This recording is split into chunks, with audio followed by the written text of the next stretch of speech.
là-dessus, c'est une déception pour moi. Il y a des sanctions qui vont tomber. Il y a de mises en garde.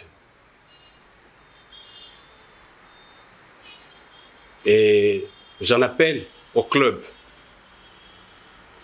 davantage d'encadrer leurs supporters. Le football est un sport codifié. Le football est un sport de principe. Et parmi ce principe, c'est qu'il n'y a que 3 résultats.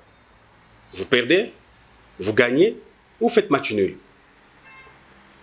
Ce n'est pas normal qu'on descende sur le terrain, qu'on menace l'arbitre. On me dit qu'il y a même des avocats qui font ça. Dans tous les cas, nous avons des images. Les sanctions vont tomber par rapport au club, mais les personnes qui sont rendues coupables de ces faits là-bas, nous allons non seulement les interdire d'accès au stade, mais nous allons les poursuivre aussi pénalement. Parce que ce n'est pas possible ça. Ils véhiculent une mauvaise image de notre pays, de notre football. Et ça, c'est inacceptable. Ce n'est pas normal que quand vous gagnez, vous dites c'est vous qui gagnez. Et quand vous perdez, c'est la faute à l'arbitre. Il n'y a pas longtemps qu'avant-hier, j'ai vu le deuxième but de Japonais qui a sorti les Espagnols. Mais si c'était ici, on allait tuer les gens. Alors qu'ils ont là-bas la VAR ou c'est le VAR, je ne sais pas comment, qui démontre que la balle était quand même sortie. Mais on n'a tué personne là-bas. Et pourquoi ici c'est un problème? Les arbitres sont des humains, ils peuvent se tromper. Et jusque-là, les arbitres se comportent très bien. C'est seulement les gens qui veulent à tout prix gagner leur match. Et comme ils ne supportent pas la défaite, ils viennent causer le trouble. Il y aura des matchs à huis clos qui vous seront décrétés là-dessus. Il y a des équipes, s'ils ne font pas attention, nous allons pratiquement,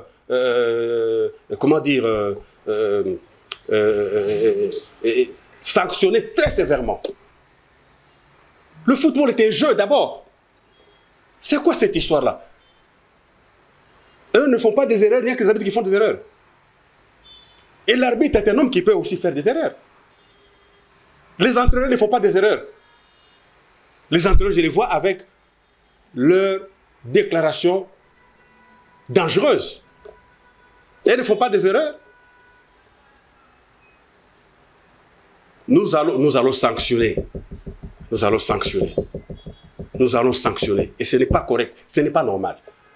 Le football était... Comment dire? C'est d'abord un jeu. Qu'est-ce qui se passe dans ce pays-ci? C'est quoi cette histoire-là? C'est pas normal. Vous faites bien de poser cette question, parce que moi, ces audios m'ont été envoyés par les gens de la CAF et de la FIFA. Nous sommes dans un monde des réseaux sociaux aujourd'hui. Et vous voyez l'image que nous véhiculons notre pays. Vous vous retrouvez comme ça avec les supporters, et pendant ce moment, on menace les arbitres, on menace les joueurs de l'équipe adverse. Mais c'est dangereux ça. Mais c'est très grave. Et personne n'a demandé aux supporters de ne pas faire ça, de faire attention. Non, non. Et c'est la CAF. L'arbitre Jean-Jacques Ndala qui est menacé de mort pour demain. C'est un international. Il fait la fierté du Congo. C'est parmi les meilleurs sifflets d'Afrique. Et je suis convaincu que si la CAF m'a appelé par rapport à ça, c'est qu'ils ont entendu ces menaces contre Jean-Jacques Ndala.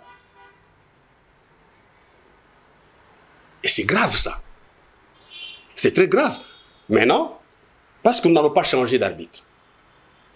On ne va pas changer d'arbitre à 2 jours du match ou à 1 jour du match. Non. Nous prenons Ndala quand ce sont des matchs compliqués. Et il nous fait ce match sans problème. Je me souviens qu'Ndala avait fait dans ce pays, à Kisiakin, un match Mazembe et V-Club. Ici, les V-Clubés le savent.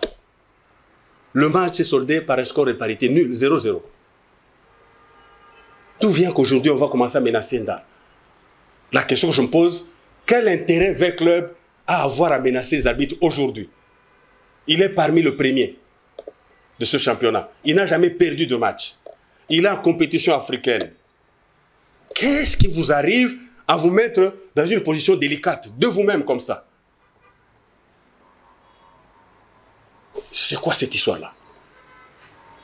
Vous parlez des morts. Vous parlez de tuer. Dans une rencontre de football. Vous parlez de tuer, de morts ici. Mais ça, c'est grave, ça. Nous n'allons pas des dispositions demain. Dans tous les cas, si malheur arrivait à Jean-Jacques Ndala, si malheur arrivait à un joueur de Maniema Union ou de V Club, ben écoutez, nous avons compris d'où viendra le problème. Et nous allons aussi, nous, porter plainte. Ça, c'est très grave, ça. Nous demandons aux dirigeants de club de dénoncer les supporters qui se rendent coupables de menaces comme ça ou qui viennent agresser les arbitres et les officiels au stade. Dans tous les cas, les supporters sont identifiés par rapport à leur club. Et leurs gestes sont tout à fait clairs à ce sujet. Le match de football est un jeu. Nous sommes au début du championnat.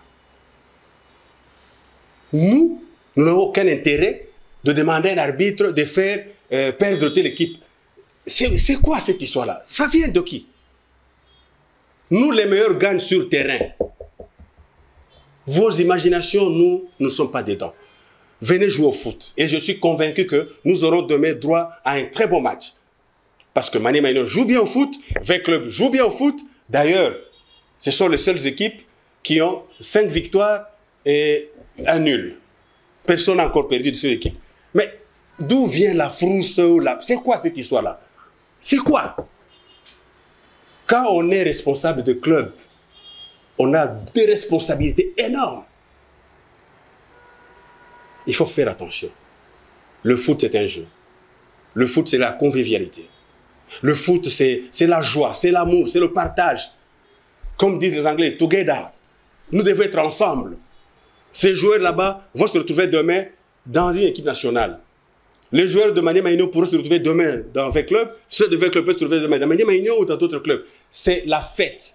Et n'oublions pas que nous encadrons la jeunesse. Et il y a beaucoup de responsabilités en ça. Ce n'est pas un privilège, c'est une responsabilité encadrer la jeunesse. Ce n'est pas un privilège, c'est une responsabilité, une lourde responsabilité. Pourquoi? Parce que c'est cette jeunesse-là qui va nous remplacer demain. Et il faut qu'elle en soit digne. Et nous devons montrer le chemin. Voilà.